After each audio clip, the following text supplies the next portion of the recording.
La théorie, c'est bien cute, mais dans la vraie vie, ça marche rarement, comme sur Instagram. Dans cet épisode-là, on va regarder le coaching réel dans la vraie vie versus les raccourcis puis tout ce que tu peux entendre sur les réseaux sociaux. Les shortcuts, les raccourcis, les moyens faciles, tu sais, les reels de 30 secondes, même pas, qui te disent, ouais, mais c'est bien simple, fais ça, puis tu vas avoir des résultats. Oui, c'est bien beau, mais attends une minute. Tu sais, les affaires du genre, ben, juste fais tes 10 000 pas par jour, bois assez d'eau, va t'entraîner. Il n'y en a pas de raison de pas y aller. On a toutes 24 heures d'une journée.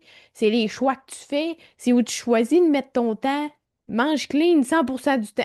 Pas un grain de riz de plus, là. Tu suis ton plan à la lettre. Fais juste calculer tes calories, puis c'est réglé. Pourquoi ça marche pas toujours, ces trucs-là? Parce qu'il manque de contexte. Mais évidemment, je fais partie justement des coachs qui font du contenu dans un reel de juste 30 secondes, moins d'une minute. On peut pas faire le tour de la question. Puis c'est le fun dans un podcast pour ça, parce qu'on peut aller nuancer les idées un petit peu plus que sur les réseaux sociaux. Là où on peut encore plus nuancer, c'est juste dans un suivi personnalisé. Donc, pourquoi ça marche pas toujours à la lettre les trucs que tu vas voir sur Instagram, même s'ils sont bons, ces trucs-là, ces astuces-là, ces faits-là, cette théorie-là, ben c'est que la vraie vie, c'est pas une condition parfaite en tout temps. Il n'y en a pas de contexte parfait.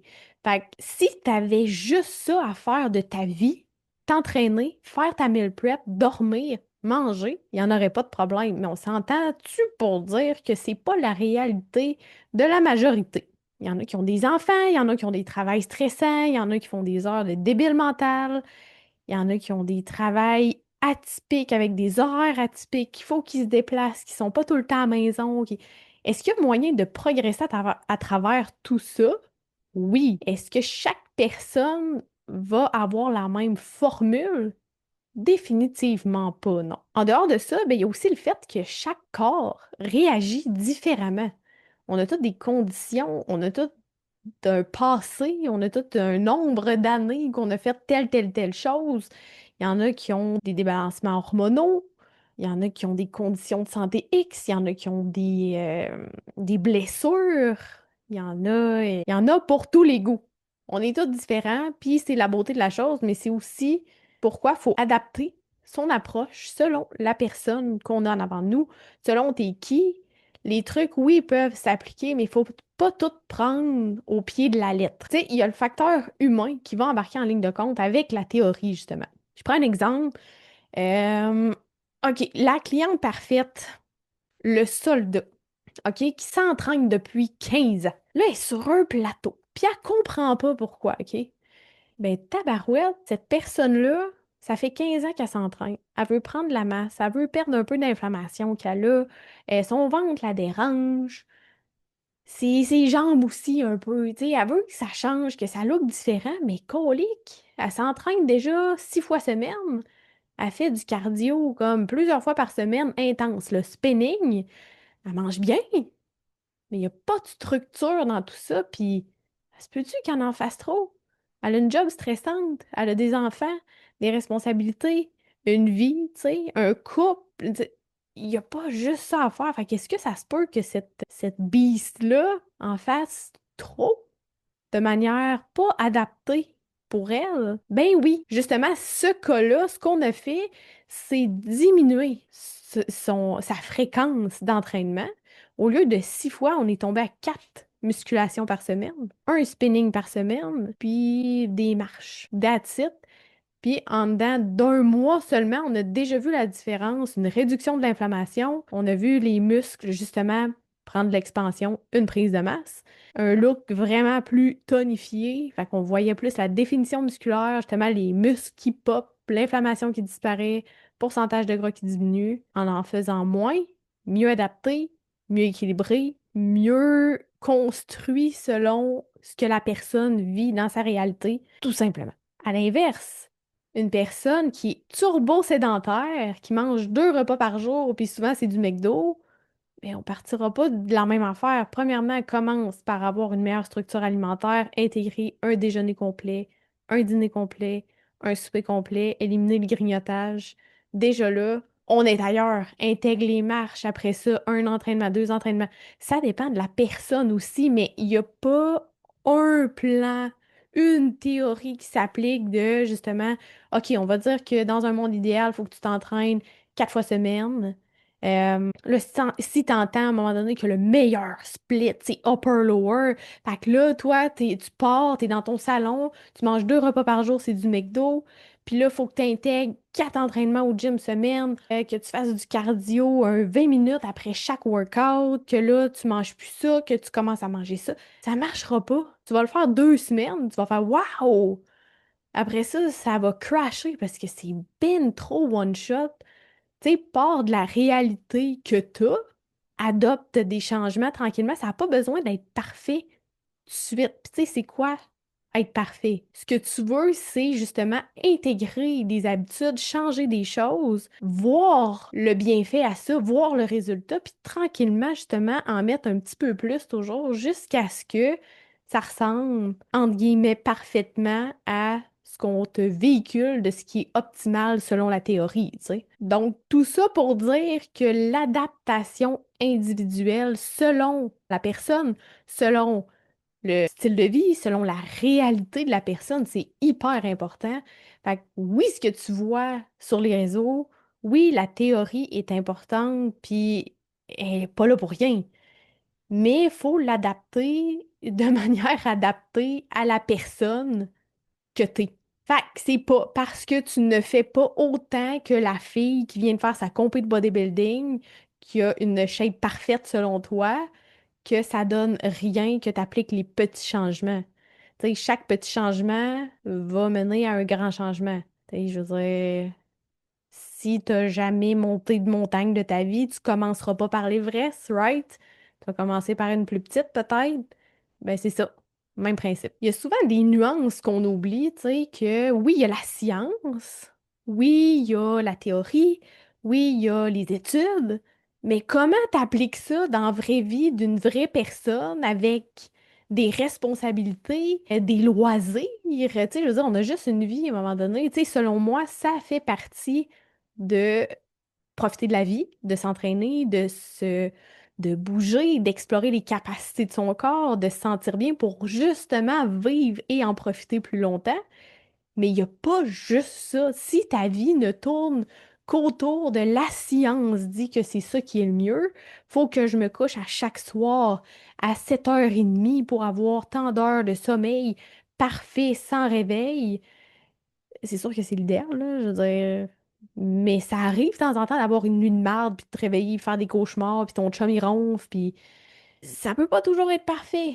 Tu peux pas non plus éviter les sorties, éviter les contextes sociaux parce qu'il faut pas que tu manges une frite, tu sais, parce que c'est frit, c'est pas bon. C'est pas ça. Fait que faut, oui, la science est là, elle est super importante. Les études sont là, c'est super important. La théorie, c'est la racine de tout ça, mais ensuite de ça, le mettre en application dans la vraie vie, dans la réalité de la personne, ben c'est là que le coaching, justement, l'art du coaching entre dans l'équation, dans le game. Puis c'est ce qui fait en sorte justement que ça devient possible d'une personne de l'amener du point A au point B, au point B au point C, puis de la faire progresser jusqu'à son objectif. Parce qu'il y a beaucoup de gens qui sont pas capables par eux-mêmes, justement parce qu'ils pensent que ça va se faire en un claquement de doigts de Hey, je passe de ça, puis je regarde sur Internet, ils disent ça, je le fais. Oh shit, ok, mais là, ça marche pas comme je voulais, c'est plus compliqué que je pensais. La théorie est simple, c'est facile de comprendre que justement, il faut que tu t'entraînes, que tu bâtisses du muscle, que tu manges bien, que tu sois constant, que tu sois actif, que tu bouges, que tu aies une bonne dépense énergétique. Tout ça, c'est des concepts que tout le monde comprend. Mais à ça, comment tu le mets en application pour que ce soit constant? Parce que être constant, ça veut pas dire non plus être parfait 100% du temps. Des fois, on prend des vacances, des fois, on tombe malade, des fois, on est dans notre semaine, on n'a pas d'énergie, on a une passe rough, on vit un deuil. Fait que c'est de tricoter tout ça à travers ces choses-là, puis que ça continue de faire du sens, mais que ça devienne pas oppressant non plus de comme on veut pas que ça devienne une source de stress. Oui, il y a des efforts à faire, il y a des concessions à faire, il y a des sacrifices à faire, mais ça peut être le fun, puis ça peut être réaliste aussi. Absolument. Puis j'ai vraiment une approche comme ça, justement, de il n'y en a pas de miracle. Puis si t'es une personne qui aime déjà ça s'entraîner, tout ça, puis que t'as déjà un mode de vie actif, que c'est ça, t'aimes ça, tu tripes, t'as du fun là-dedans, ben que t'es prêt à en faire plus de pas d'avant, ça va aller plus vite qu'une personne qui roche plus un peu, ses habitudes, c'est comme plus difficile, à part de plus loin, par exemple, ben c'est d'être prêt à mettre la rapidité de l'atteinte des objectifs un petit peu de côté, d'être réaliste par rapport à ça. De justement comprendre que, hey, tu sais, je veux dire, si t'es pas prêt à être un soldat, c'est rare que le monde, c'est ça, là, qui sont prêts à mettre toute leur vie de côté pour atteindre leur objectif physique. Mais là, il y a un minimum d'effort à faire. Mais tu sais, je veux dire, si on part avec des mini pas, 100% que ça sert à quelque chose. Mais il faut être conscient que, je veux dire, ça va être plus long à avoir des résultats aussi. Parce que, Christy, il y en a qui viennent me voir, ils ont 30 ans, ça fait 30 ans qu'ils ont des habitudes de vie de merde, qui mangent n'importe quoi. Ça t'a pris 30 ans prendre le poids que t'as en trop, que là, tu veux perdre. Puis toi, tu t'attends qu'en 2 semaines, tu vas tout perdre ça. En faisant le strict minimum d'effort parce que ça te demande du jus de cerveau puis de faire des sacrifices. Mais là, à un moment donné, on peut sortir de ce monde de licorne-là. Là, c'est pas le même, ça marche. 100% des gens sont capables de progresser, mais il faut être conscient que la vitesse de progression ne sera pas la même par rapport à c'est quoi les efforts que tu es prêt à fournir, quelle place tu vas y accorder, puis comment il y a l'aspect de comment ton corps va réagir, comment tu vas être capable d'être constant aussi. Fait qu'il y a tout ça qu'il faut modeler. Fait que oui, la théorie, mais il y a plusieurs facteurs humains, facteurs qui font partie de la vie, de la réalité qu'il faut pas mettre de côté puis oublier aussi. Selon moi, puis je le répète souvent, vaut mieux être constant qu'être parfait. Parce que ça se peut pas. Tu sais, qui dans la vie ici a une vie parfaite, dépourvue de stress, qui a pas d'imprévu, que ils peuvent avoir l'horaire qu'ils veulent quand ils veulent, qui n'ont pas de responsabilité? Eh bien, je connais très peu de gens comme ça, pour être bien honnête, là. Si oui, tant mieux pour toi. Mais justement, tu n'es probablement pas là à m'écouter. Donc, comme je disais tantôt, même si c'est pas 100% du temps parfait, t'as pas besoin de te barricader chez vous pour juste faire tes affaires, ton plan alimentaire, ta meal prep, dormir. Euh, c'est pas une vie non plus. Fait que d'être constant puis de tricoter à travers ces phases-là, j'aime souvent dire que, tu sais, dans la vie, c'est des saisons. Il va y avoir des saisons où tu vas être en feu, tu vas être super motivé, tu vas en faire plus que demander, puis tout va bien aller, tes charges vont monter, tu vas progresser en malade, tu vas triper sur ton processus, puis il va y avoir d'autres saisons où tout va être de la sainte marde, puis que tu vas être comme Christy, j'ai pas d'énergie, il me semble que ouah, c'est tough. Tu sais, c'est plus difficile. La job, c'est plus demandant. La famille, les enfants demandent plus ces temps-ci, on dirait. Mais comment tu vas tricoter à travers ces phases-là de up and down? Comment tu vas réussir à rester constante à travers tout ça? C'est ce qui va dicter comment tu vas progresser dans le temps. Tu sais, je veux dire, ça fait 15 ans que je m'entraîne dans tout et partout.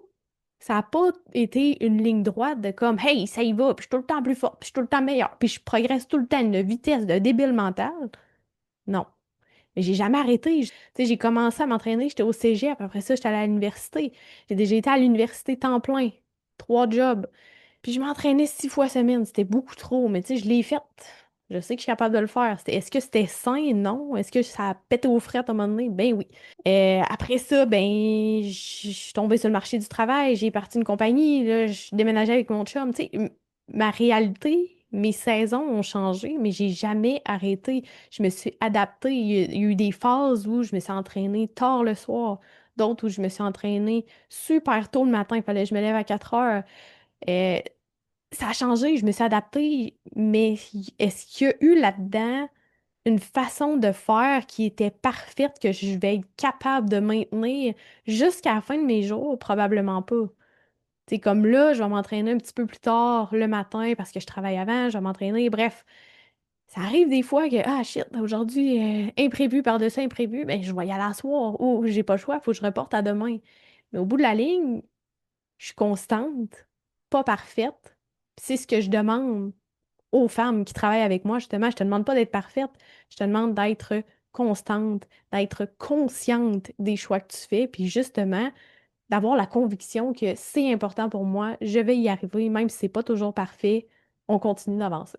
Donc, je crois fortement qu'à coup de petits ajustements progressifs, on y arrive, peu importe c'est quoi la situation, peu importe c'est quoi la réalité de la personne. Je résumerai ça en disant que le coaching, c'est l'humain avant tout. La théorie, c'est juste la base. Partage ça à ton amie qui est écœurée, elle aussi, des recettes miracles, des trucs magiques, puis des petites poudres de madame qui te promettent des résultats de fou en dedans de pas long, juste pour te vendre des produits. Hein? Puis, n'hésite pas à slide dans mes DM Instagram si tu as des questions, des commentaires, des suggestions ou que tu veux juste jaser. On se parle dans un prochain épisode.